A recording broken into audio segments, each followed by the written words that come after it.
در کنار قصر ریاست جمهوری در شهر بشکک پایتخت قرقیزستان یک فعال سیاسی خوسه پرزیدنت بلاروس الکساندر لوکاشنکو را آتش زد.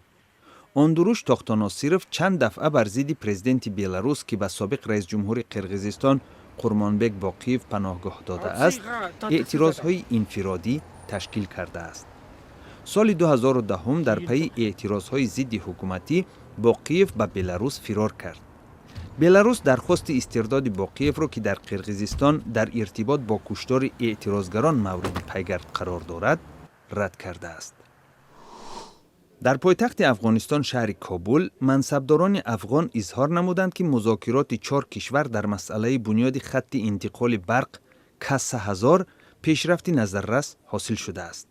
لایحه مذکور که حالا در مرحله طرح‌ریزی می باشد، انتقال نیروی برق از قرقیزستان و تاجیکستان به افغانستان و پاکستان را مد نظر دارد.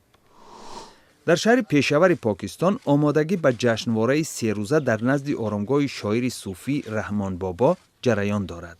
مردم زیادی پشتون تبار این شاعر عصر 17 را احترام می کنند.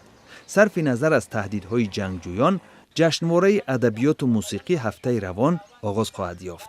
مقبره رحمان بابا بعد بامگذاری سال 2009 برقرار شده است.